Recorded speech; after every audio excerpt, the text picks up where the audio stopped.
என் wife வந்து எப்பயுமே அந்த ஒரு டைமில் கொஞ்சம் டெரராக தான் இருப்பாங்க. ஆச்சினை 500 மற்றும் 700 ml ஸ்டெயின்லெஸ் ஸ்டீல் கரண்டி மற்றும் ஸ்பூன் இலவசம். தாய்லாந்து போகாமலே இப்போ authentic Thai massage spa a family rejuvenation centre, Chennai and Coimbatore. நயனை பார்த்தோன்னே எனக்கு அந்த ஞாபகம் வந்து ஒரு படத்துல அப்படி வச்சுட்டு போவார், ஒரு சின்ன தயக்கத்தோட அதை அவங்க எடுத்துட்டு போவாங்க. அந்த சானிட்டரி நாப்கினை பியூட்டிஃபுல்லா பண்ணிருப்பாங்க அந்த சீனை. சாரி விக்கி, விக்கி படம் தான். Oh my god, right. Sorry Vicky, எனக்கு இப்போ ஞாபகம் வருது உங்க படம் தான். இந்த நாப்கின்ல வந்து மூட் ஸ்விங் வர்றது வந்து கம்மி ஆகும். அதில் ஆனையான்னு ஒரு விஷயம் இருக்கு. இந்த ஆட்டோ கண்ணாடி எடுத்துருக்குன்னா இங்கே எப்படி ஆட்டோ ஓடும் அப்படின்ற மாதிரி என் ஒய்ஃப் வந்து எப்பயுமே அந்த ஒரு டைம்ல கொஞ்சம் டெரராக தான் இருப்பாங்க. ஒரு 2-3 months கழிச்சு பார்த்தா கொஞ்சம் நார்மலா இருக்கும். சரி ஓகே, இது நிஜமாவே இந்த ஆட்டோ கண்ணாடி திருப்பினா இந்த ஆட்டோ ஸ்டார்ட் ஆகுதுன்னு சொல்லிட்டு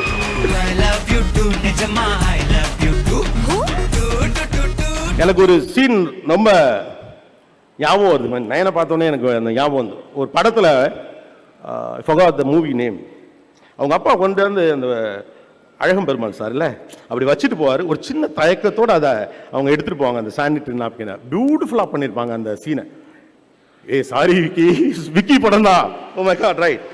ஓகே, எனக்கு டக்குன்னு அந்த அந்த சீனை ரொம்ப அழகா பண்ணிருப்பாங்க. சாரி விக்கி, எனக்கு இப்போ ஞாபகம் வருது உங்க படம் தானே. பரவாயில்ல, உங்க படம்னே தெரியாம அந்த சீனை நான் சொல்றேங்கிறது தான். அது ரொம்ப அழகா பண்ணிருப்பாங்க. அவர் கொண்டாந்து வச்சுட்டு போயிருப்பார். அம்மா இல்லாத ஒரு பொண்ணு. ஸோ அப்பா கொண்டாந்து அப்படி வச்சுட்டு போவார். பொண்ணு அதை தான் தேடுறான்னு தெரியும். பாத்ரூமில் இருக்கா, அப்படி அப்பா போயிட்டாரான்னு பார்த்துட்டு எடுத்துருப்பாங்க. பியூட்டிஃபுல்லான அந்த ரிலேஷன்ஷிப் டாலி பண்ணிருப்பாங்க. என் அம்மா என் தங்கச்சி எப்பயுமே யூஸ் பண்ணுவாங்க. நம்ம வீட்டில் அந்த ஒரு பேக்கெட் இருக்கும், நான் எத்தனையோ நாள் வாங்கியிருக்கேன். பட் அதுக்குள்ள என்ன இருக்கு அப்படின்றதெல்லாம் யாருக்கும், பாய்ஸ்க்கு என்னன்னு தெரியாது. அதெல்லாம் அது நமக்கு நம்ம மைண்ட்ல அது அப்படியே இருக்கு இல்லையா. இப்போ கோபிநாத் சார் சொன்ன மாதிரி அது வாங்கி கொடுங்க, அதுக்கு டிஃப்ரெண்ட் டேர்ம்ஸ் வச்சிருக்கோம். இதுல என்ன அப்படி ஒரு டேபுவா ஒன்று கிரியேட் ஆயிருக்கு அப்படின்னு சொல்லிட்டு ஒரு இது. அப்போ அவங்க ஃபர்ஸ்ட் டைம் வந்து அந்த பேடை எடுத்து ஓப்பன் பண்ணி அது என்ன, எப்படி அது செஞ்சுருக்காங்க, என்ன எதுன்னு இது போகும்போது ஒரு இதில் வந்து இவ்வளோ விஷயங்கள் இருக்கா, இதனால் இவ்வளோ என்ன சொல்ற நன்மைகள் இருக்கு, கெடுதல்கள் இருக்கு அப்படின்றத வந்து புரிஞ்சுக்கும் போது அப்போ அதில் ஒரு சீரியஸ்னஸ் வந்துச்சு. ஒரு ஓகே, இது வந்து ரொம்ப ஒரு கரெக்டான விஷயம் அப்படின்னு சொல்லி எனக்கு தோணுச்சு.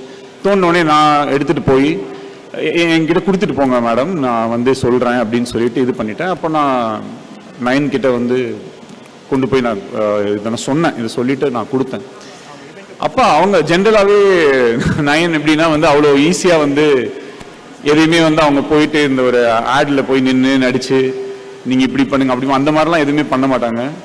அப்போது ஒரு விஷயத்தை அவங்க வந்து வெளியில் கொண்டு வராங்க, வெளியில் சொல்கிறாங்கன்னா அது அவங்க ஃப்ரம் த ஹார்ட் சொல்ல முடிஞ்சால் மட்டும்தான் அதில் வந்து அவங்க அதில் பங்கெடுத்துப்பாங்க. ஸோ அவங்க வந்து எடுத்து அந்த பொருளை வந்து யூஸ் பண்ண ஆரம்பிச்சிட்டாங்க. So she started using it.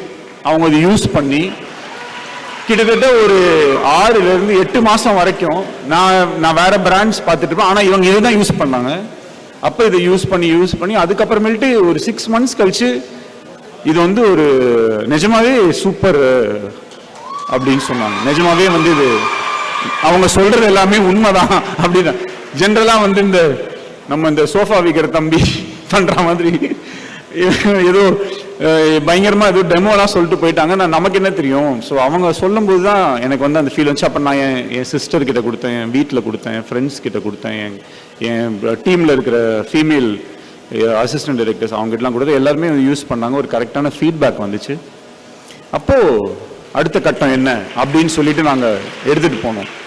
அப்போ எடுத்துகிட்டு போகும்போது மேடம் சொன்னாங்க, கோமதி மேடம் சொன்னாங்க, நம்ம இதை வந்து இன்னும் எனக்கு வந்து சார் எனக்கு வந்து இது எல்லா பெண்களுக்குமே எடுத்துகிட்டு போகணும், எல்லாருக்குமே வந்து இதை வந்து ரீச் பண்ணணும் அப்படின்னு சொன்னாங்க.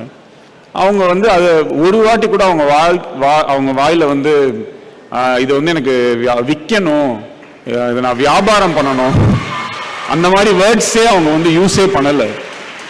அவங்க வந்து எல்லா பெண்கள்கிட்டையும் நான் எடுத்துகிட்டு போகணும் சார், எல்லா பெண்களுக்கும் இது கிடைக்கணும் அப்படின்னு சொன்னாங்க. அந்த இன்டென்ஷன் வந்து எங்களுக்கு, நாங்களும் வந்துட்டு அதில் ஓகேங்க இதில் எவ்வளோ நம்ம சம்பாதிக்க முடியும், இதில் பணம் வருமா வரா, இந்த ஏரியாக்குள்ளே நாங்களும் போல ஓகே எடுத்துகிட்டு போகலாம் வாங்க அப்படி தான் வந்து ஸ்டார்ட் ஆச்சு. அங்கேருந்து அப்படியே ஃபெமி அப்படின்றது வந்து ஃபெமி 9 அப்படின்னு மாறி இன்னைக்கு இவ்வளோ பேருக்கு முன்னாடி வந்து நாங்கள் ரொம்ப ஹாப்பியாக ப்ளஸ் இந்த ஒரு 1.5 மாசத்துல வந்து கண்ணாபின்னான்னு வந்து சேல்ஸ் ஆயிருக்கு. நீங்கள்லாம் இவ்வளோ பேர் அங்கே இருக்கீங்க. அதில் நாங்கள் ஃபர்ஸ்ட் என்ன யோசிச்சோன்னா அவங்க வந்து இதுக்கு இந்த ஒரு பிஸ்னஸ் மாடல் இது எப்படி நடந்துட்டு இருக்கு அப்படின்னு அவங்க சொன்னாங்க. அவங்க என்ன சொன்னாங்கன்னா, நிறைய வீட்டில் இருக்கிற பெண்கள், நிறைய ஹவுஸ் ஒய்ஃப்ஸ், நிறைய பேர் வந்து இதில் வந்து இருக்காங்க சார் அப்படின்னு சொன்னாங்க. இன்னைக்கு ஜென்ரலாகவே பிஸ்னஸ் வந்து இகாம் பேஸ் பண்ணியோ இல்லை ஆன்லைன் சேல்ஸ் இந்த மாதிரி விஷயங்கள் வந்துருச்சு. ஸோ ட்ரெடிஷ்னலாக எப்படி சொல்றது, இப்போ ஒரு பர்சன் டு பர்சன் ஒரு விஷயத்தை கொண்டு போய் அதை வச்சு அதில் ஒரு அவங்களுக்கு ஒரு வேலை வாய்ப்போ இல்லை அவங்களுக்கு ஒரு செல்ஃப் எம்பவர்மெண்ட் ஒன்று இதுக்குள்ளே இன்க்ளூடடாக இருக்குன்ற போது அந்த மாடலும் வந்து எங்களுக்கு ரொம்ப சந்தோஷமா இருந்துச்சு. ஸோ அதனால நாங்கள் வந்து ஃபர்ஸ்ட் 1 மாசத்துக்கு வந்து வெப்சைட்லாம் வேண்டாம், யார் யார் என்னென்ன பண்ணிட்டு இருந்தாங்களோ அவங்களே பண்ணட்டும், அவங்களோட சேர்ந்து நம்ம வந்து இது பண்ணலான்னு தான் நீங்க எல்லாம் இங்க இருக்கீங்க. ஸோ நம்ம எல்லாருமே ஒரே டீம் தான். ஸோ நீங்கள்லாம் இருக்கிறது தான் ரொம்ப பக்கபலம். எல்லாம் அந்த ஒரே யூனிஃபார்ம்ல பார்க்கறதுக்கே பயங்கரமா இருக்கு. Thank you so much. உங்களுக்கு தான் மிகப்பெரிய நன்றிகள். நம்ம இது வந்து மேலும் மேலும் we have to continue together. அதுதான் அதோட ஒரே விஷயம். அப்புறம் இதில் வந்து சொல்லுவாங்க இந்த மாதிரி இந்த பிஎம்எஸ்ஸா அந்த ஒரு டேர்ம் எப்பயுமே சொல்லுவாங்க, மூட் ஸ்விங்ஸ் வரும். அப்போ இவங்க சொன்னாங்க இந்த மாதிரி இந்த நாப்கின்ல வந்து மூட் ஸ்விங் வர்றது வந்து கம்மி ஆகும், அதில் ஆனையான்னு ஒரு விஷயம் இருக்கு, அது வந்து இந்த நெகட்டிவ் வைப்ரேஷன் வந்துச்சுன்னா பாசிட்டிவாக வந்து ஒரு தாட்ஸை கொடுக்கும், ஏதோ சொன்னாங்க. நான் வந்து மனசுக்குள்ளே வந்து இந்த ஆட்டோ கண்ணாடி எடுத்துருப்புனா இங்கே எப்படி ஆட்டோ ஓடும் அப்படின்ற மாதிரி எப்படி இப்படி ஒன்று நடக்கும் புரியல, என்னங்க சொல்கிறாங்கன்னு. அவங்க போனதுக்கப்புறம் நான் மயில் சார் கிட்ட சொல்லிட்டு இருந்தேன், ஏங்க என்னங்க சொல்கிறாங்க, நெகட்டிவாக இருக்கும்போது பாசிட்டிவாக வரும்னா என்னங்க அப்படின்னு சொல்லிட்டு இருந்தோம். அப்புறம் ஆக்சுவலாக என் ஒய்ஃப் வந்து எப்பயுமே அந்த ஒரு டைமில் கொஞ்சம் டெரராக தான் இருப்பாங்க. அப்புறம் ஒரு 2-3 months கழிச்சு பார்த்தா கொஞ்சம் நார்மலாக இருக்கும். சரி ஓகே, இது நிஜமாவே இந்த ஆட்டோ கண்ணாடியை திருப்பினா இந்த ஆட்டோ ஸ்டார்ட் ஆகுதுன்னு சொல்லிட்டு. ஸோ இவ்வளோ விஷயங்கள் இருக்கும்போது இதை வந்து நம்ம ஓகே, இதை நம்ம வந்து இறங்கி இது வேற லெவலுக்கு வந்து எடுத்துட்டு போகணும் அப்படின்றதுல ஃபிக்ஸ் ஆயிட்டோம். அண்ட் இதில் எங்களுக்கு ஒரு பெருமையும் கூட. எப்பயுமே வந்து ஒரு நல்ல படத்தை வந்து ப்ரமோட் பண்ணுறதுக்கும் ஒரு சுமாரான படத்தை ப்ரமோட் பண்ணுறதுக்கும் பயங்கர டிஃப்ரென்ஸ் இருக்கும். நல்லா நம்ம படம் எடுத்துட்டோம் அப்படின்னு சொன்னோம்னா நம்ம ஃபுல்லாக தைரியமாக நம்ம இறங்கி என்ன வேணா நம்மளால பேச முடியும். அந்த மாதிரி இது வந்து இது ஒரு நல்ல படம், அந்த மாதிரி இது ஒரு நல்ல ப்ராடக்ட். ஸோ இதை வந்து நாங்கள் தைரியமாக பெருமையாக இதை எடுத்துகிட்டு போய் உலகம் ஃபுல்லாக எங்கெங்கெல்லாம் நம்ம இதை நூக் அண்ட் கார்னர் எடுத்துகிட்டு போக முடியுமோ எல்லா பெண்களுக்கும் இது ரீச் ஆகிறதுக்கு நம்ம என்ன பண்ணணுமோ இது எல்லாருமே சேர்ந்து பண்ணுவோம். அது வந்து நான் சொல்லிக்க நினைக்கிறேன். இதில் ஒர்க் பண்ண எல்லாருக்குமே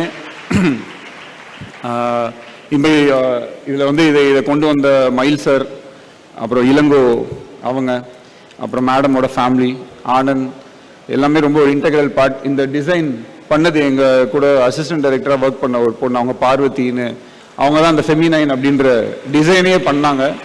நாங்கள் ரொம்ப சாதாரணமாக அப்படியே ஏதோ குடிசை தொழில் மாதிரி எங்கள் வீட்டுக்குள்ளேயே உட்காந்து இந்த விஷயம் எல்லாத்தையுமே வந்து பண்ணிட்டோம். ஒன்றும் பெரிய பெரிய இதெல்லாம் வந்து பண்ணலை, பெருசாக ஆட் எடுக்கணும் அந்த மாதிரிலாம் எதுவுமே பண்ணல. அவங்களோட சேர்ந்து எங்கள் ஆஃபீஸ்லேயே வந்து ஒரு ஃபோட்டோ எடுத்தோம், ஒரு வீடியோ எடுத்தோம், அது வந்து போட்டோம். ஏன்னா இன்டென்ஷன் வந்து என்னென்னா ஒரு கரெக்டான ஒரு பொருள் இருக்குது, இதை ஜஸ்ட்டு நம்ம வந்து இப்படி ஒன்று இருக்குது, இது ஒன்று அவைலபிளாக இருக்குது அப்படின்றத நம்ம சொன்னாலே வந்து மக்கள் ஒன்ஸ் அதை யூஸ் பண்ணதுக்கு அப்புறமேட்டு நம்ம இதை விற்க வேணாம், நம்ம இது இருக்குன்னு நம்ம சொல்லுவோம், அவங்க வாங்கட்டும், அவங்க பார்க்கட்டும், அதுக்கப்புறம் ஆட்டோமேட்டிக்காக அதுவே அதோடைய வளர்ச்சியை தேடிக்கும் அப்படின்ற ஒரு நம்பிக்கை இருந்துச்சு. ஸோ அதனால இன்னைக்கு இந்த ஒரு சக்ஸஸ்ஃபுல்லான ஒரு டேயில் நம்ம எல்லாரும் ஒன்றா இருக்கோம். ஆச்சினை 500 மற்றும் 700 ml ஸ்டெயின்லெஸ் ஸ்டீல் கரண்டி மற்றும் ஸ்பூன் இலவசம். தாய்லாந்து போகாமலே இப்போ authentic Thai massage spa, a family rejuvenation center, Chennai and Coimbatore.